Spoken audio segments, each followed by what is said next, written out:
All right, good evening, everyone. Um, First and foremost, I want to thank everyone for being present, that took the time actually to come out this evening to listen to what we have to say on, of course, Carnival studies, and of course, the launch of this tremendous project. For those who don't know, we are every year we organize a Calypso Heritage Week, and this started in 2014. And in 2014, we embarked actually with a colleague of mine from Curaçao, Shareli Manuelson, and she's a documentary maker. And we embark on a journey actually to start documenting, as Chibi also has been doing for many, many years, and documenting through film. And we presented a movie called Mighty Lords, Kings and Queens, Calypso and the Politics of Recognition. And it was very successful. And ever since we said, hey, I think it's very important that we not only present, let's say, the some of the festive aspects of Carnival and the music that is connected to Carnival, but also that there's also sort of an educational element, as Deborah already mentioned. So we've been doing this for the past, except the pandemic, of course, for 7 years. This is going to be the 8th year that we're actually organizing this. And this is the first time we actually collaborated with the University of Aruba and with the Center for Lifelong Learning to even expand the lectures. So in a bit, or when we're finished, Deborah is going to share with you whom else we have on the program. But nogmaals, thank you, Chibi, for such a beautiful presentation, very informative and also very visual. And also for the collaborators, the supporters actually also are collaborating with us in this project. Okay, in a bit we'll also share or actually thank them for their contribution. Okay, so without further ado, I'm going to be presenting my presentation. And my presentation is, as Deborah has mentioned, is called Traditions, Symbols, and Actors in Aruban Carnival: The Case of Juve Morning as Street Theater. Now, this is an adaptation of a presentation that I've done in the past, but I think it's very important actually to highlight some of the aspects, because oftentimes we participate in some of these traditions and these festivities, but maybe never really realizing or actually even taking back or thinking on maybe what's the reason why we do some of these things. And perhaps you might find it interesting. So during this presentation, of course, we also want you to reflect on some of your own processes. And when we're finished, of course, we can have a dialogue.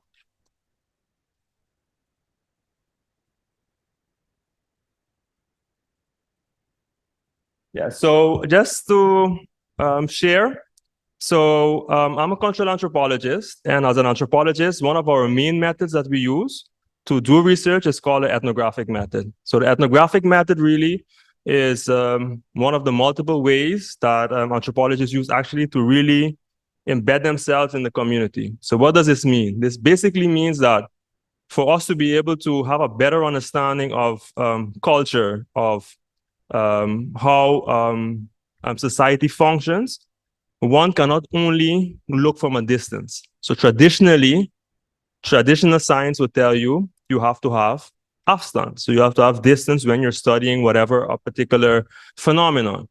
But cultural anthropologists, and specifically ethnographers, have another approach. And their approach is basically, if you really want to understand something, you have to immerse yourself within that culture. Now, of course, there's also critique on this method. And some of the critique is that once you're immersed, you're not able to be objective anymore.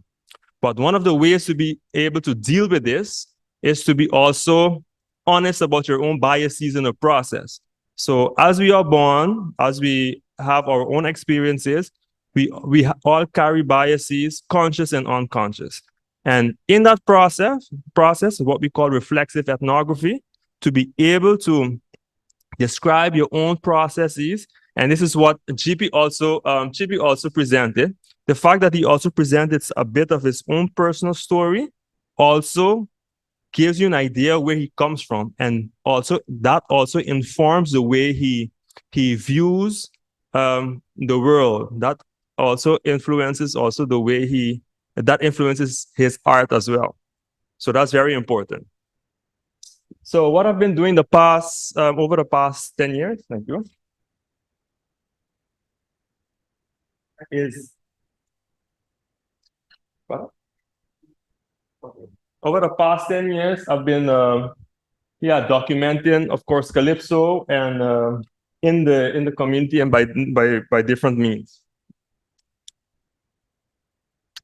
Okay, so some of the things that we find very important, let's see, what we find very important is some of the concepts. I'll explain some of the concepts to be able to have a better understanding of where I'm going.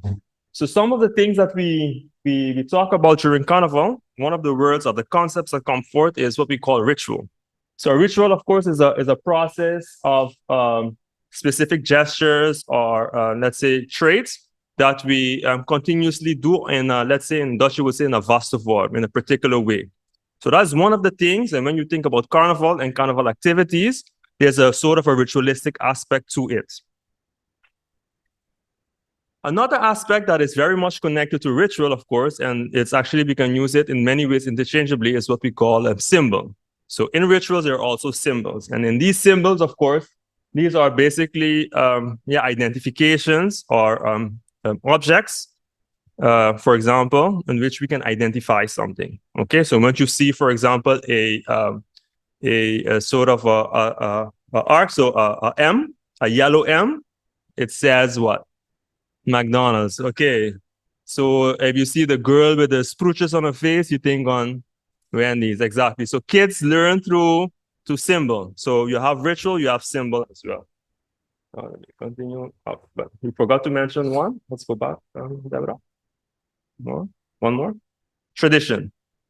So just as ritual and just as symbol, we also have, let's say, the wider discussion, of course, or the explanation is tradition. And traditions are actually just like sort of rituals, things that we carry over from generation to generation. So things that we find important. So you can have traditions within your family, but there's also traditions in a sort of a community, in a culture, on a let's say countrywide or island-wide, etc.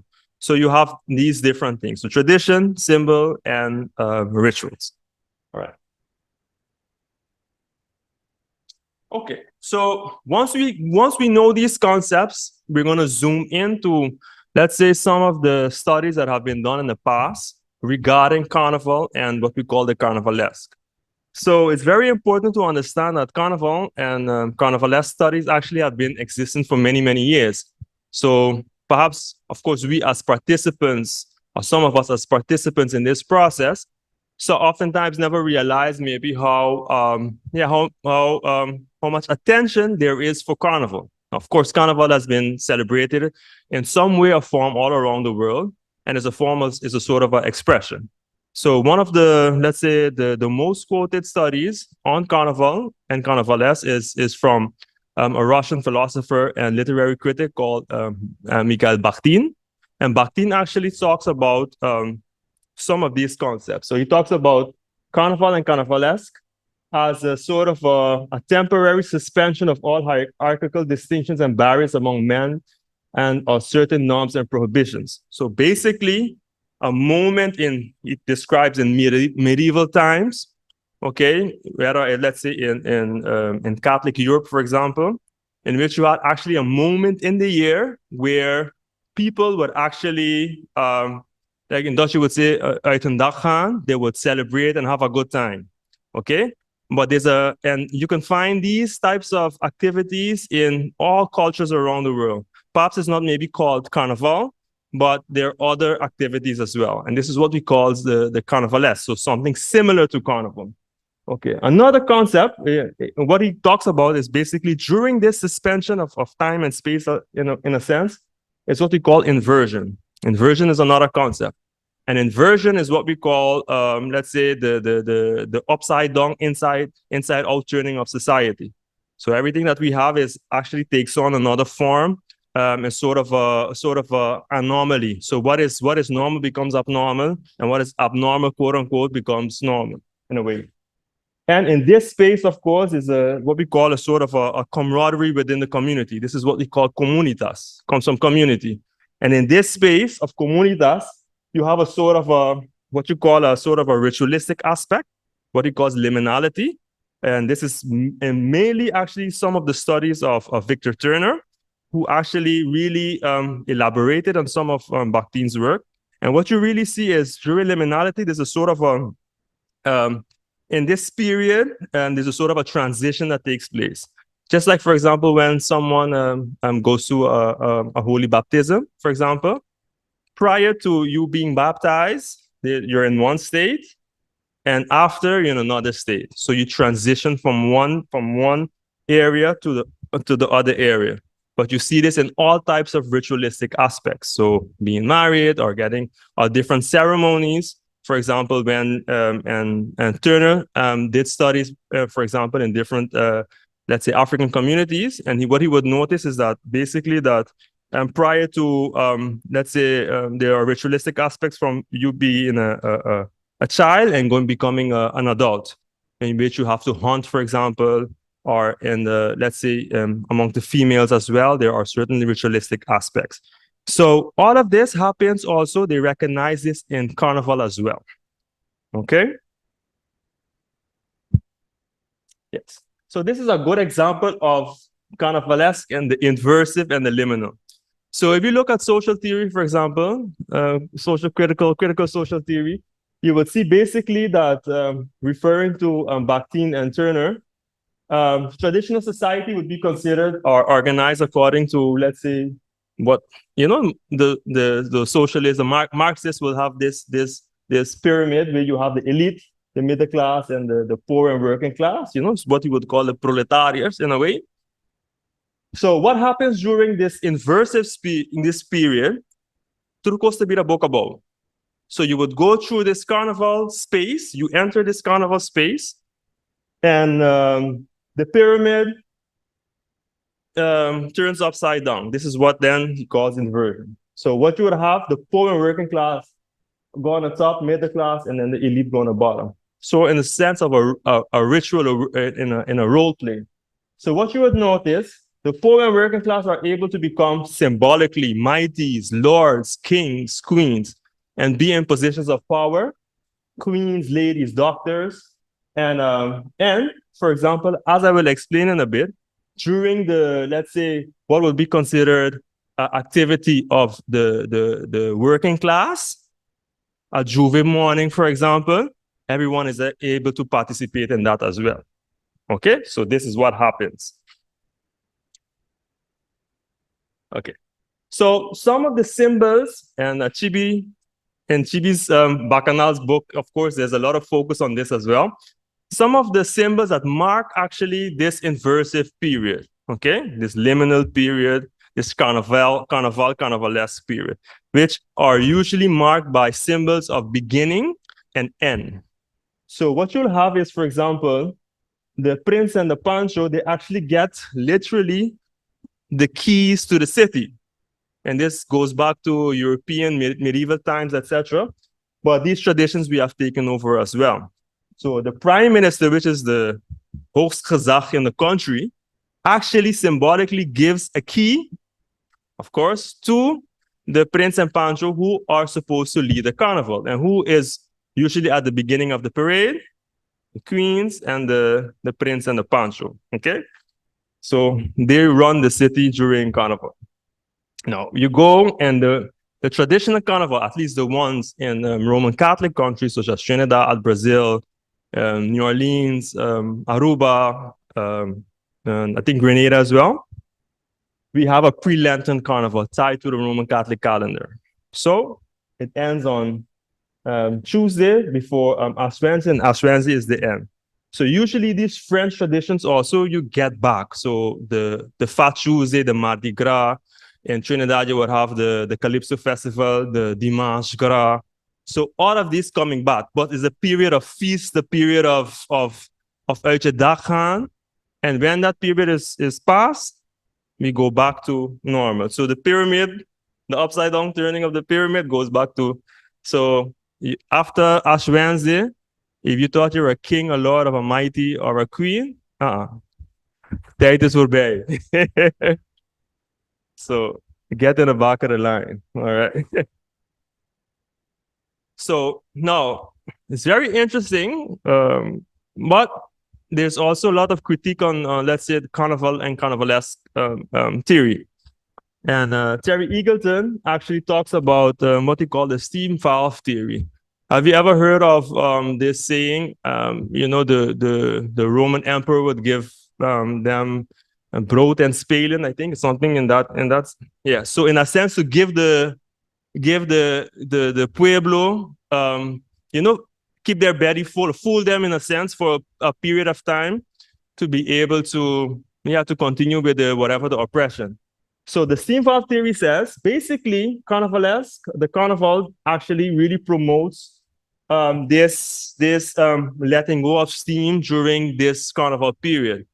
So actually, it's just like a pot with boiling water with the cover on, and during this period, they take off the cover, and people can have a good time. They can be jolly. They can break away in a sense, and then they close the pot after Ash Wednesday. And the critique would be this is a form actually of Pawanta y Pueblo Bobo, for lack of a better term. But basically, to keep the population actually, it's sort of a population control. And sorry.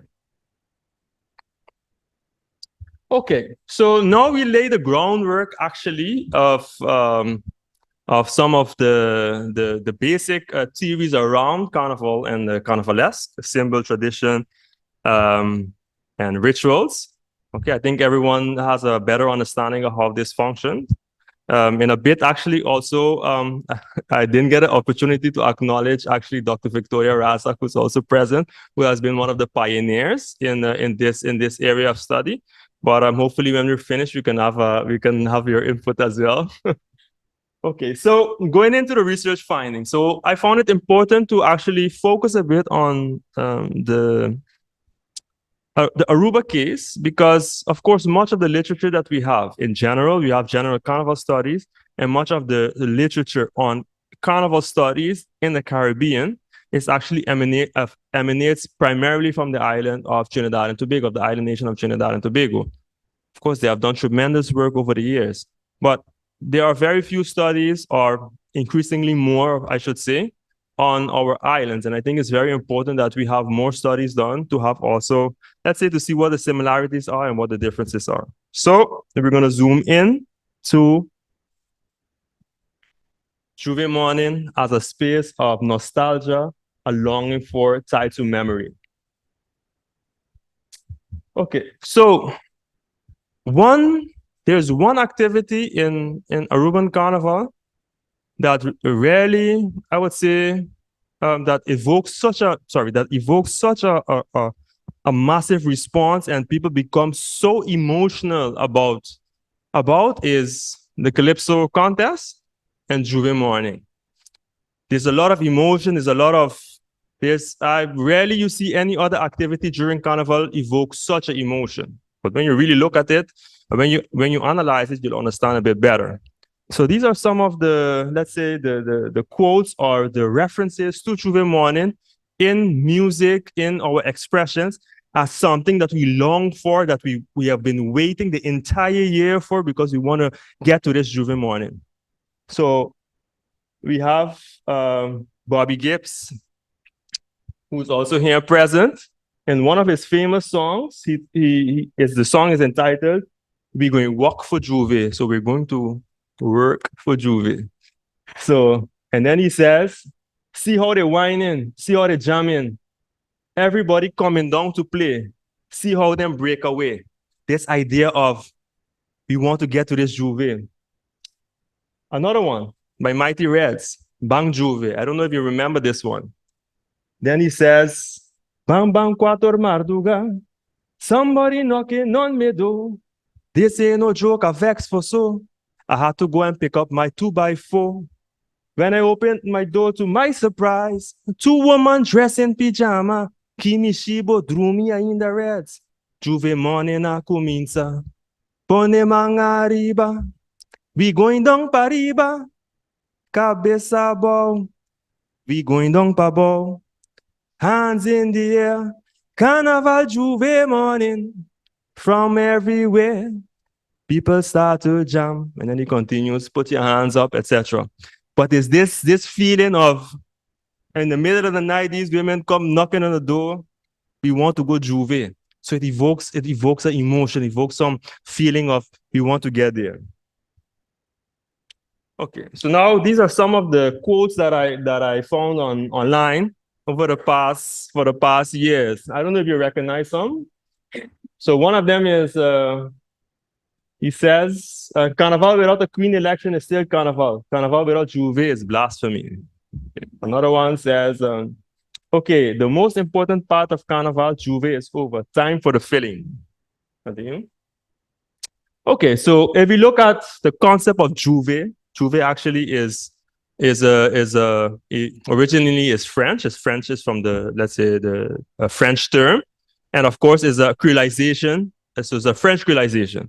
So it basically means actually the on the precipice of dawn. So it's between the, let's say, what we would say in the English Caribbean, 4 morning to morning in that space. And of course, every island, of course, has their own story of how Juve morning started, Aruba as well. But we want to focus a little bit more on how Aruba is, the Juve morning actually in Aruba is experienced. So Juve as inversive, liminal, and a democratic space. So if we zoom in on Juve, we see some interesting things if we really look at the theoretical concepts that we actually delineated in the beginning. Okay, so you see the setting of Juve, the Juve Theater as an intersection of sort of a coming together, but also a contradiction. So what you see is, as you see in the picture, is a sort of an intersection of night and day. So it's a merger, is actually the overgang from dark to light. You see overgang from cold to warm, and there's a sort of a misty, is that in between space. It's an intersection of taboo and freedom. Okay, so the conservative and the liberation. It's an intersection of pride and shame. Okay, it's an intersection of danger and safety. So has anyone been to a Juve or here? Yeah? Show of hands? There you go. Okay. All right, you've heard of the Juve at least? Okay, so if anyone who's actually participated in a Juve and is actually in a crowd or next to a big rolling tire that is bigger than you or a speaker, you realize that you're actually between life and death. Right? So if anything goes wrong, basically that could be the end of you. There's a stampede, a speaker falls, or the heat of a big engine of a truck. You feel the heat, you can get burned. But you're so thrilled by wanting this or to have this experience of this thrill of freedom. Okay, so it's a period of transition. So remember the idea of the liminal. You start as a girl or a boy, you go on your, let's say, your ritual hunt, and when you come back, you become a man or you become a lady. The same goes on with Juve. You go through a sort of a transitional process. Equality versus top down, and the sideliners become the main act. In the carnival, those who have the money, the finances to be able to participate with their luxurious costumes in the center, and the sideliners would be then the onlookers of those who don't have the means, and they create their own space on the side. They become the main act. They're the show. Okay, so this juxtaposition is very interesting. Juve as the opposition, critique, rebellion, and freedom. And what is very interesting is what we see in the literature and what we also recognize in Aruba is the idea of pretty mass versus dirty mass, or what we would say dirty mass. Okay, that would be the English Creole version of dirty. So On the vooravond of the Juve morning, you have usually these fancy balls. Okay, and I see some people who actually are part of the organizations and so who do these. Now, this is sort of a masquerada, nice dress, pretty mask, and this is the dirty mask, the street. Okay, so what you would get, the juxtaposition then you would get is, for example, Pariba versus Babao. Orderly versus seemingly chaotic. Okay, before midnight and after midnight. Now, Juve, of course, can be traced back to, let's say, especially in the French islands, mainly Trinidad, for example, and where you had actually the slaves who were actually the elites, the French elite, the French planter class actually had these elite balls, just like in New Orleans, these elite balls. And the slaves actually would be making fun or mocking. They make a mockery of the way they were dressed. So they would put on powder and costumes and so forth, or actually to be able to make fun of what was going on. And basically, this is what you're seeing here. Okay. Okay. So challenging. You recognize this? Okay. Challenging conventional practices, taboos, for example, gender roles in public. So public urination, of course, you're going to get a boot for it, or you get a fine. So you can do that. This, we've seen this, or we've participated in this in some way or form. You do that. But that happens in these spaces as well. So during morning, you see a row of people on the wall when you're going to the last lap, because there's no place you can go to urinate.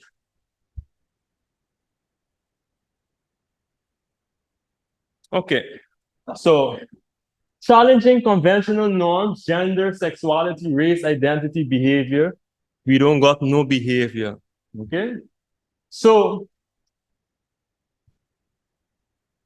pampers, robes. Okay, it's a time where anything goes in a sense. Okay. Sorry, Chris. Yeah. Okay.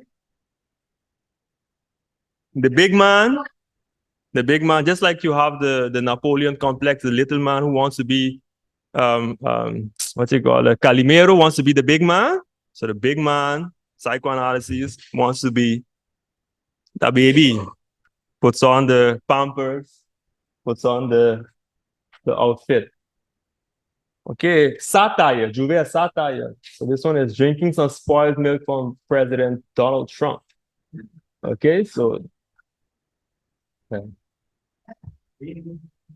yes. So here we see some more pictures. Okay, continue. What I've noticed in Aruban Juve, I don't know how it is. I think I've seen this in St. Martin as well. You have themed outfits. So you have groups that actually go as a sort of a troupe or a group, and they spray off. We're going to go dress in a certain way. Okay, these are suicide bombers. They have their own outfits, and the Chupa Bebe gang. Okay, so we continue. Symbols and identity markers of Juve and Aruba. Yeah. So the real Juve revelers, the real Juve jammers know. Have you ever seen a Karim back in the days? Yes. So basically anything that you had at your disposition. So even if there was no band, no musical band, you would use anything to make noise, right? Okay, a pot. Okay, you have the spoons, bottle, the clean pans or the milk pans, the buckets, the pan, drum, anything that would, and of course the speaker in this day and age plays a very important role. That speaker, when you see that speaker, you know it's jam session. Other identity markers, so going back to symbols. I don't know if anyone remembers the potty. There were a few people who used to actually nowadays still do the potty, but very few people do. And I did some research on the potty. Actually, was like, where does the potty come from? And the potty actually, if you really do the research, actually would be basically any color, a toilet, a form of a toilet. Usually, long time ago, you didn't have a toilet in your house, right? So you had that outside. So in the middle of the night, people would just use this. And of course, this is not only in Aruba, you would have this all over the world, and they would have this enamel pot. So the traditional Juve revelers actually would go with this potty, and they would put their drinks, their alcoholic drinks, in the potty. So that would be part of the. Now, in Trinidad culture, you have, of course, the punch and rum. That's a sort of a strong rum that they use. And in Aruba, they have people also do different types of drinks. I don't know, it's sort of like a cocktail of different alcoholic beverages. Okay, and they have it either in a thermos or in some other form, and they're going down the road. Okay. So what I've noticed also in this process, you see that actually, so talking about ritual, the soca singer, the singer who's actually on the truck, becomes a sort of a shaman. Actually, they are actually the in a sense a high priest that basically control the masses. And during this period, you can say they actually have more power, talking about role reversals, than the prime minister or the king or the queen. Because at that moment, if one of these guys or women, in some cases, decide, let's go down to the parliament and burn down the house, it's going to happen. Okay? They have a lot of power. So now when you look at it even further, you realize that there's a sort of a perfect chaos in this mix. So it's a kind of, it's dangerous, but yet it's liberating. So you know the saying, crowd of people, do you want this jam to stop? Exactly. And then you continue. Power. Okay? But what happens with power? Okay, before we go over to how power is perceived in the literature, you also see Juve as a space of claiming identity. Okay? So you'll have the Dominican, the Grenadian, the Jab, the Samaritan identity, Haitian, whoever they want to claim this is our spot, this is our space. Okay, so specific actors and traditions in Aruban Juve and the origins and meanings. Okay.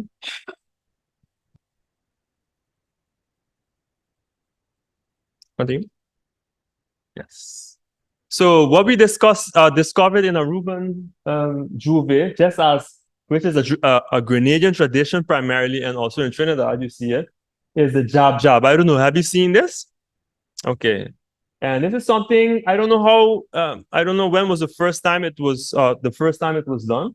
But the jab jab actually, and I did some research on the jab jab, and the jab jab actually comes from, actually is a sort of a resistance against colonialism through fear and mockery. So the jab jab is from Grenada, and it's actually supposed to represent the devil.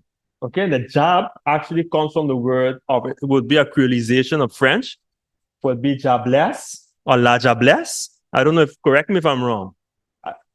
But that would basically mean that is what they're actually representing. And how do they go about it is they use, in some cases, car oil, old car oil, motor oil, and they would put it on the skin. And basically it's supposed to invoke fear in whomever. And so there's also the jab molasi, and actually that comes from, it's a traditional jab that is can be traced back to the camp brûlé. I think it's the camp, another creolization of the French burnt cane, camp brûlé in Trinidad, in which the residue of the burnt cane was also seen or used to put on their skin. So what you notice, many of these carnivals, many of these festivals are actually tied to what you call Fiesta de Cosecha, just like the Deragai, just like the Seu. Actually, it goes back to this idea of coming together let's say, burning ritual. So it's actually, these are also forms of carnival in a sense, or what we would call the carnivalesque. Okay, so I talked about the man-child character, and if you go into psychoanalysis, you will see this idea of let's say this prototype of the man-child. And this is what you often see coming back in the Juve and Aruba. I don't know how it is in the other islands, but this was specifically what you see. This wanted to be this baby. I don't understand why. So there's another tradition now, or at least something that is up and coming, and to me is also pretty new in a Aruban context, which is the paint and powder. Okay, and of course it's very controversial because traditionally in Aruban Juve we don't know, we don't understand, we don't know paint and powder. So where does it come from? Continue. This is another one again. Go ahead.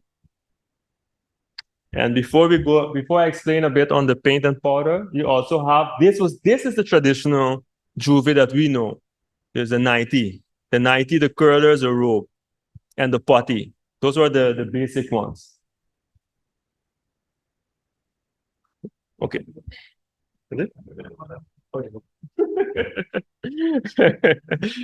Okay, we just have a few slides left and then we can have a conversation. Okay, so what you notice, and this goes back to some of the literature, and when Foucault and John Fix actually talk about how violence, when something let's say there's power, when you notice that something is actually very powerful, there's a sort of like an added of an increased emphasis on trying to control it. Okay, so this excessive form of repression, because it actually is a threat to what you call the gevestigde order, the establishment. And Juve actually is the pinnacle of this. So what you would see, this added emphasis of trying to Juve Morning acaba com várias detenções. Polícia listra durante Juve Morning. They try to, because it's one of the most powerful acts of freedom, of power during the parade, they continuously want to cut it down, make it shorter, move the date. Okay? So, police competition na sac para cambiar horário de Juve Morning, hasi Jesus de à noite. And this is some of the answers. This is how you see how people are emotional. Bang mira trudi. Laga di tanek. Hasi no se favor, no mishi no tesoro nan di carnaval. Juve morning, midnight show. Da composta por fim, da polícia hasi dono de Aruba do carnaval, polícia me rouba preparar a bom mês para temporada de carnaval. A você tá bom. So another one says, vou picar com saco tá acabando com a tradição de Aruba e São Nicolás em especial. Tecla, da roupa antes São Nicolás. Vem passada e hasta que era quando Calypso Roadmarch acontece na praia. E Juve morning na praia. A quer cambia horário também. Polícia nunca atende de chefe. Bota caso, aquela é tempo de Nilo Cruz of quer vai carnaval o hora dirigir para o governo. So these are reactions of the pueblo, and these things haven't changed actually. These are quite a few years ago, at least 20 years ago probably. Okay? So what you notice in the theory, in the literature, it says, so John Fix, controlled by authorities, or what we would say in the Caribbean, licks. I've heard GB talk about licks. Yeah. So John Fisk's account of aesthetic powers being a threat and thus being dominated by the authorities helps us to understand the tension expressed in these polemics. So this is what Fisk talked about in 1989. Anything out of control is always a potential threat and always calls up moral, legal, and aesthetic powers to discipline it. The signs of subordinate out of control terrify the forces of order, for they constitute a constant reminder of both how fragile social control is and how it is resented. They demonstrate how escaping social control, even momentarily, produces a sense of freedom. So really, Juve is actually sort of the pinnacle of what it is to be free in that space. And there's always a constant drive to repress. to control. There was even a year where you saw even the Mariniers actually being present during the Juve. Okay. So in a sense, the only way the dominant classes could do anything was by attempting to discipline the body, or as they say in much of the Caribbean, give it licks, beat it and repress whatever posed as a threat. So just a few examples. I'm not going to go into all of them, but this is how during the Juve morning, or at least in relation to Juve morning, how people react, challenging the dominant discourse by the community, the assertion of identity and territory. So Pedro says, I thought the village people got sore, but it's the whole San Nicolas people get sore. What are they afraid of? Zero tolerancia, braaf taken. Nicole says, this is in 2015, had to share. How much bands come up for Juve? No excuses. Just llega para arriba. Okay, another one says, this is an autocritical reaction by Amandel. In all fairness, you cannot only blame SAC for the decision for the past 3.5 years, or 3 to 5 years.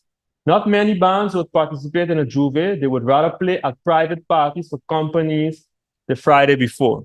So there's a sort of a commercialization of the process as well. Okay? Okay, and this is one of the final slides.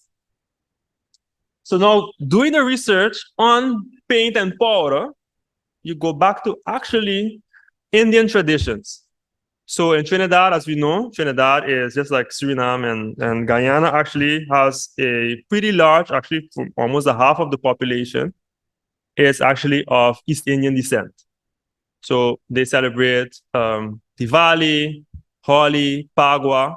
So much of the traditions that you have there also have been incorporated in the Trinidad Carnival as well. So the idea of powder. So basically, this is Holi, which is a Indian actually festival, and I think in Suriname they celebrate it as well. And in India, you have all this powder and so forth. So this is the way it has been. Let's say it has made its entrance in Aruban Carnival, in Aruban Juve. So what you see, even processes, pardon, of cultural appropriation and commercialization of Juve. So now everyone is on a bandwagon. This is in 2019. This company is posted in 2019, color powder Juve morning. 225 grams for $8.95. A little money, a lot of powder, 225 grams of fun. So that's it. So thank you for your time. Yeah. Yes, I know it was a bit of a long haul, but I found it important. I found it important to present some of the different aspects. Of course, there's a lot more work to be done, a lot more research that we can do on this topic. But these are some of the interesting findings. Now, of course, some of this stuff is actually written in my latest publication, Sweet Breakaway. So if you're interested, after we can also I have them for purchase. So outside you can do that. But I think now is a good moment for questions, remarks, maybe something that you have noticed and you're like, hey, you know what? You wanna So Deborah, there's a I would like to suggest if you have any questions, if you can please stand and clearly state your question. I think Rita.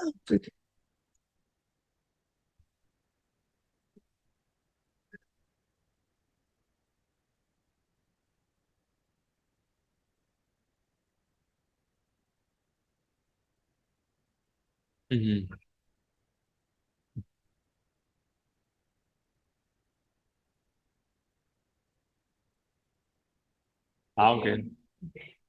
Mhm.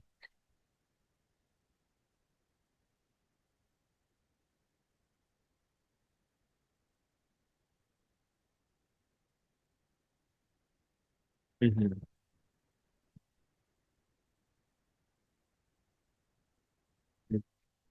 Yeah.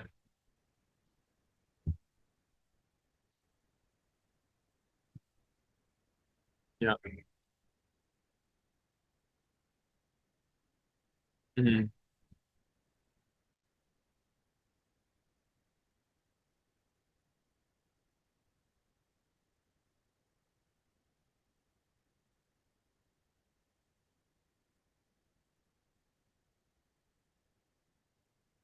Oh.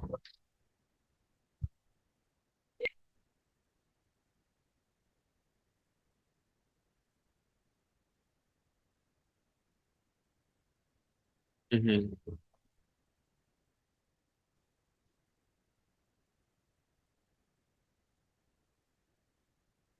All right. Thank you. I think it's an interesting observation. Another question?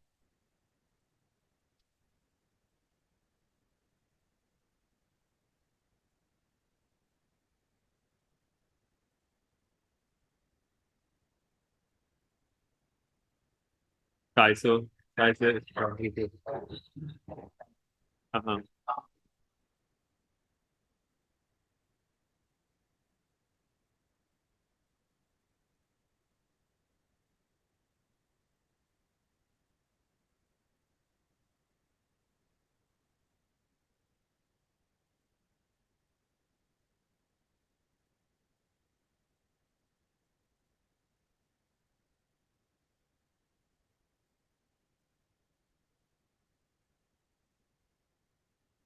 Okay.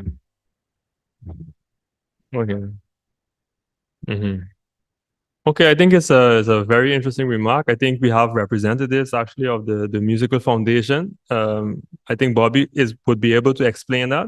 But I see the entire debate around Roadmarch versus Soca and Calypso and Kaiso actually as something much deeper than just a name.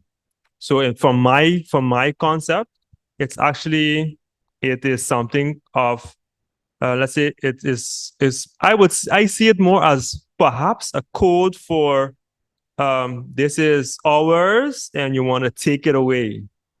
So because in fact, if we really think further, like what's in a name, because basically you can go through the entire Caribbean or around the world, you would have similar musical forms, but they just have different names. But the name in this case, I think it means much more than just the name. I would say that is at least from my observation. Of course, there's been research done on let's say specifically the arguments that have been made is that soca is actually a musical genre, but it's I would even consider the sort of a subdivision of calypso music, which is what David Rudder calls a mother music. And you have different subdivisions, and soca is then the soul of calypso, which is the faster version.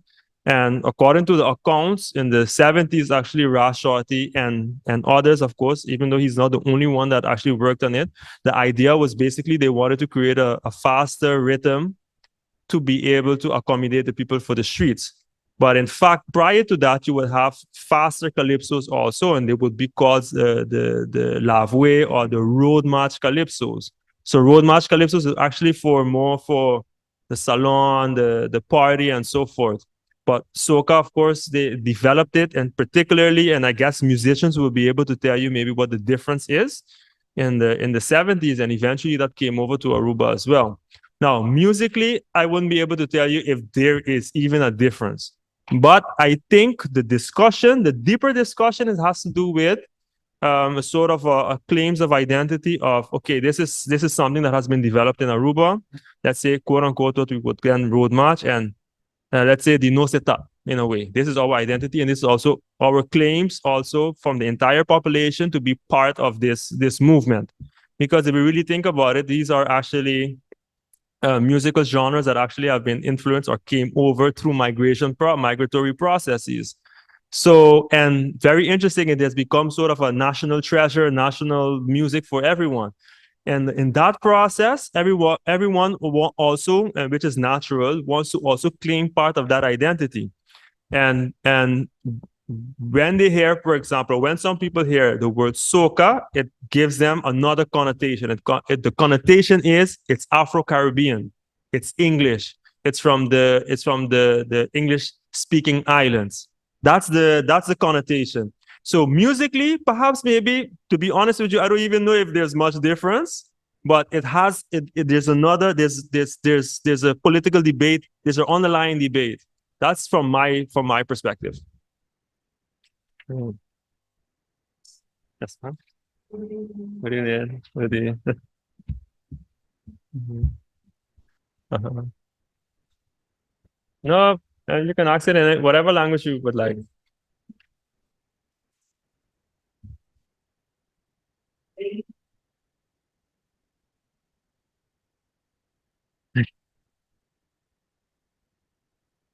Um, I okay. That's a very interesting observation. My work as an anthropologist, I study, cultural phenomena. And the cultural phenomena, to me, I look at particularly at music, what music does to people, and so forth. So don't do the I'm gonna this is dangerous or not. I describe. I'm like chibi, but so chibi is like a I describe what I see or what I experience, and that I leave that over to the social workers. Sorry, chibi. Can I react on that? Can you repeat your question again? Yes?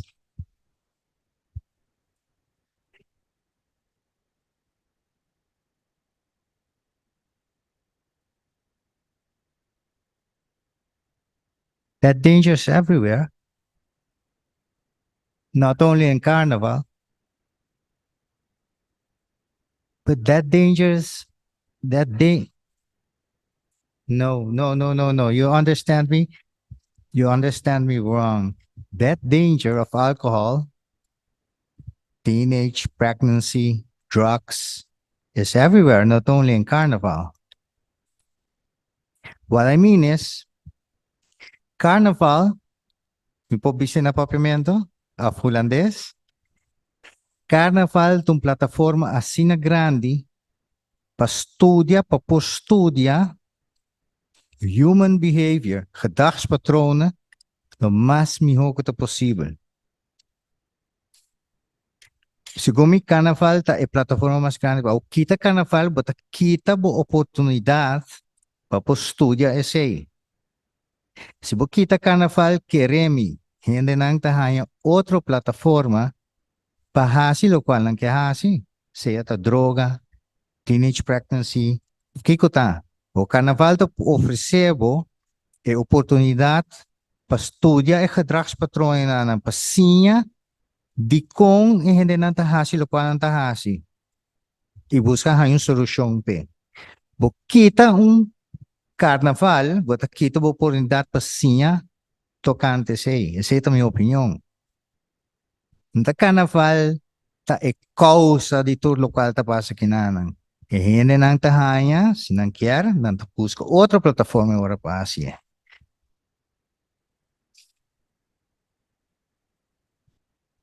Pero mane Gregory tabisa, so mi interview, mane Gregory tabisa, carnaval no ta educe so, carnaval ta tu.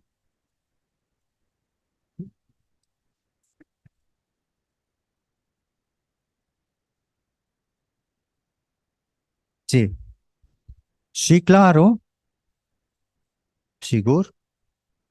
Ito oportunidade mais grande mesmo para mais opinião de tudo possível na atenção arriba certo problema ng tumuluga.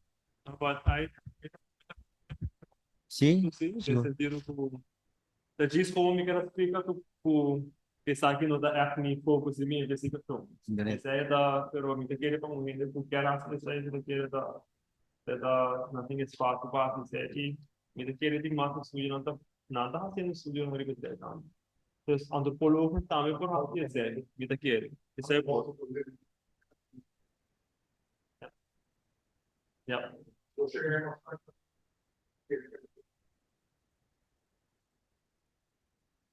Ah. Nothing much has changed. All right, thanks. Ito ko rin, ito po rin. Okay, so JB? Oh, Dimi of JB, the, JB. Oh. Ah, so dimi of the, well, see, druk kosten na mung gesa mis konti druk kosten na ta. E problema ko buki akinang ta ku meste bastante sang pa druk un aantal un kandidaat, want bison 2005 sheng, okay? Bobotene e prijs per set, pas het ons een duology ta dos boeken ta, hindi naman un set. Bobotene prijs per set, bobotene relativamente above. Pero sinabo drop body un aantal dus oplage bedroppen e prijs per set tabira ta subi. Kemen mi quebra, para por lo menos mi que drug 2005 shen. Kuta tiene price man yung tikabo. Pero si no te implaca pa drug 2005 shen, to drug 1000, ante price pabo pa un set bira hopi mas caro, mas hopi mas alto. Kaya buscando subsídio agora que na Principal Cultuurfonds, meeste agradeci Principal Cultuurfonds eigenlijk, mas sobre a temporada de COVID, como não para pagar mi um, license para o programa no computer, Principal Cultuurfonds a bulading. Mas tanto ko Ministro de Cultura, apresentar na wakir ba computer, na wakir ba screen. Anto na ayudami ko pusa paga mi license para sige traha. O mi hope ta o ke bukita kla. Likewise kung haya Principal Cultuurfonds para ayudami i Ministro de Cultura, kunang i outra renda mas tabay subsidiar para cost ng kinanang kunos po prente buki anto ponere o mercado da calculam ami que may abli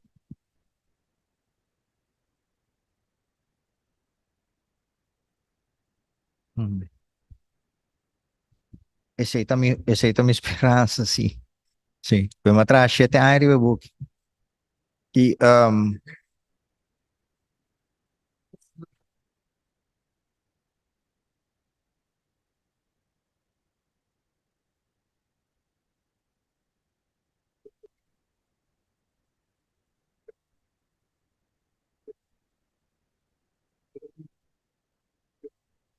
sim pero toca assim mesmo dá esse problema de tique nanang kung verschil den druk kost tique de nanta si problema over DJ anto ami tu isa no well bam pa 2005 shing pero ya lovely sí es esta un problema. Y si mi mestre pensa riba e sei, tu recién como está trabajando e buki, lo mino a seguir trabajando buki.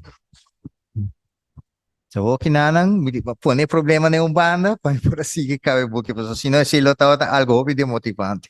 I just wanna just to interject, no? I just wanna say one more.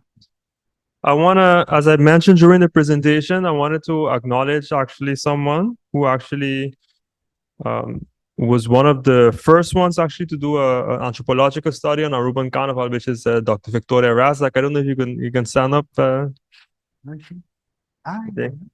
Yeah. So and yes.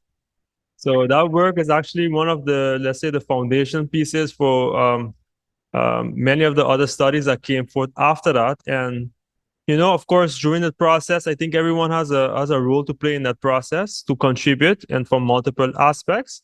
And I think as GP, myself, and others as well, we do the work. I think we have a better idea of how of our, let's say, our patrimony, cultural patrimony.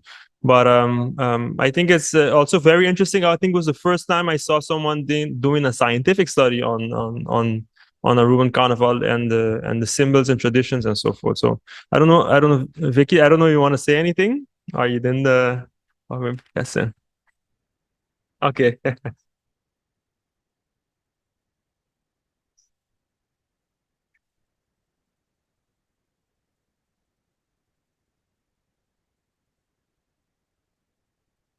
Mhm.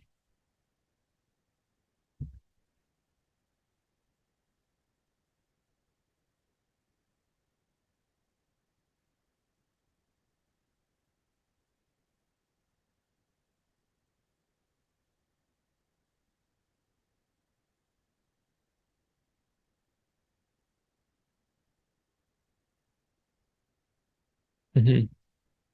All right. So that would be then. So you're talking about then, or maybe we have the time to discuss that. But so you're looking at the carnival queens representing the districts as the queen bee. Okay. Okay. Very interesting. I think that's it's a very interesting way of looking at it. Yeah. And that space is also very intense as well. That space for claiming, and it goes and it's tied to history, tradition, family history, district traditions, and so forth. Yes. So it's not just who they are, it's what they represent as well. Mm-hmm. Yeah. Yeah. Exactly. Yes. And I think so that's definitely an area for study, I think. So if there are any other anthropologists or anyone studying culture, can study the carnival queens, and also because there's issues of class, there's issues of identity, there are aspects of race, there are aspects of barrio, and so many different things intersect in that space. I think it's very interesting because I saw some very interesting observations as well as all of the on the bacchanal covers, and my critical eye was like, oh, okay, yeah. So anyway, yeah. It's another Yeah, go ahead.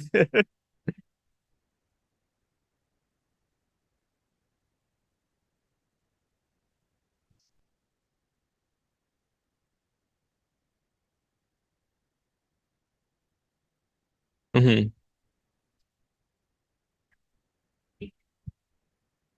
Yeah. So one of there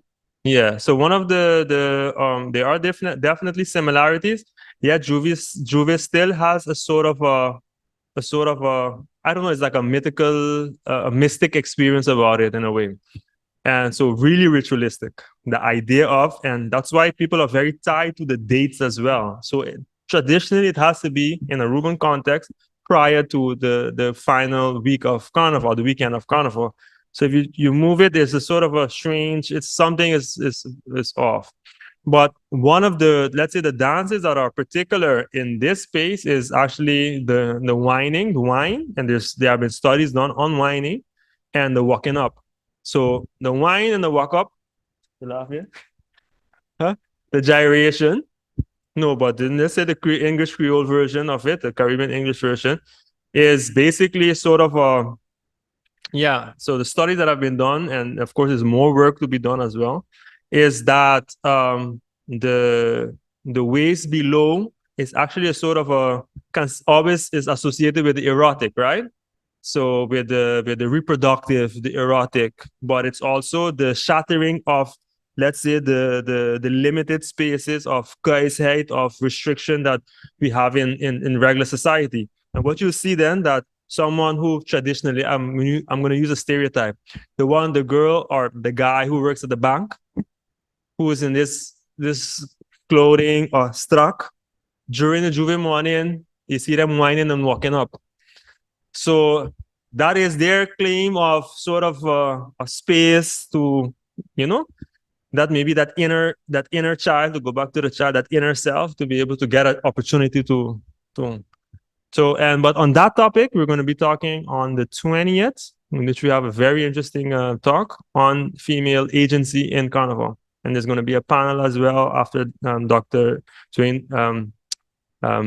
Dwayne Plaza is going to be presenting. They're going to be talking about this as well, which we have a very interesting panel. And Deborah's going to explain a bit about it in a few.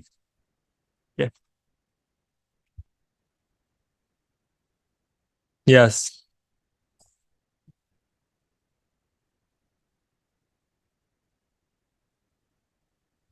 Yeah. So it's organized chaos. So it's a sort of chaos, but yet they're in unison. So there are terms in the specific Aruba case. I don't know how it works in the other islands, but the last lap, I think they use it on other islands as well. But the last lap is like everyone is actually in unison on Pastor Hendrikstraat when they're going down the road. It's a sort of a collective energy that is felt in that process. And it goes and it goes and it goes. And it's a sort of in my studies, actually, in my book, I talk about the breakaway experience, which is a sort of a jouissance, sort of a mystical experience, a climatic experience that is actually very difficult to describe. You did. Okay.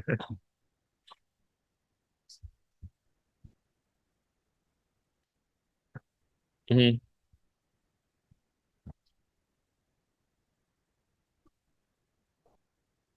Yeah. No, I didn't notice, no. So, yeah, so that's a very interesting dynamic as well. And in the presentation on the 26th, I'm going to be talking about the sideliners phenomenon. And that's also an idea of, but I'm going to explain that a bit. So what used to be sort of the last lap has gone to the side, but there's an idea behind that as well.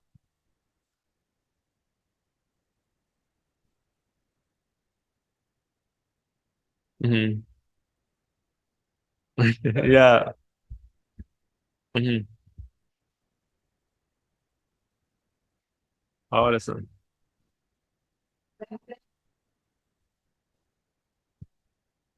Mhm.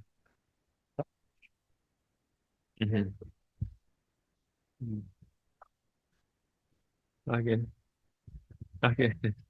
Okay, I think we have space for maybe one or two questions, and then we can round up because I'm looking at the time.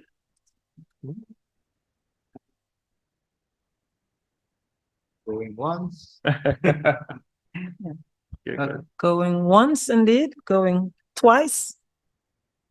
No more questions. Thank you, Chibi. Thank you, Gregory, Dr. Gregory.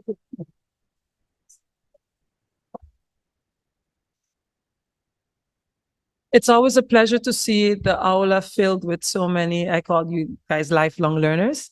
As Gregory already mentioned quite a lot, on Friday, we have a lecture that will be in another room, room 4, with Dwayne Plaza, who will be joining us. At that moment, he will be in Antigua.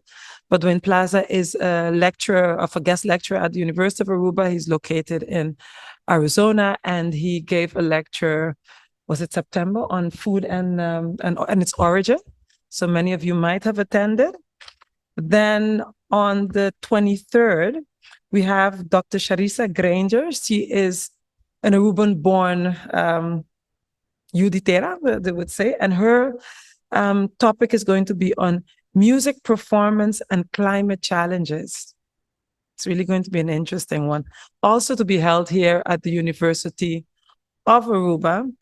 And on the 26th, as Gregory said, and I have to mention, all lectures will start at 7 o'clock.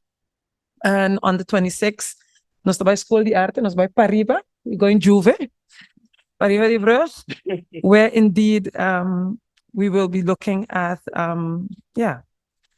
sideliners, Steelpan, Calypso, Soca in the Bacchanal space, pleasure as resistance. Lectures, but especially a lecture such as this, would not have been made possible, not only with my desire to enable growth within the community and Gregory's perseverance in really tackling the community, but also IPA, je werkgever, Musica, We Culture, SMAC. Now, the Koninklijk Instituut voor Taal en Volkenkunde has supported this. NWO, Islanders of the Helm, Bacchanal. Thank you, Chibi. Tele Aruba and our own local station in St. Nicholas, massive 103.5 FM. Thank you all. Thank to everyone who has made this night possible. And we look forward to having you on Friday night. We do have other lectures at the university taking place on Wednesday.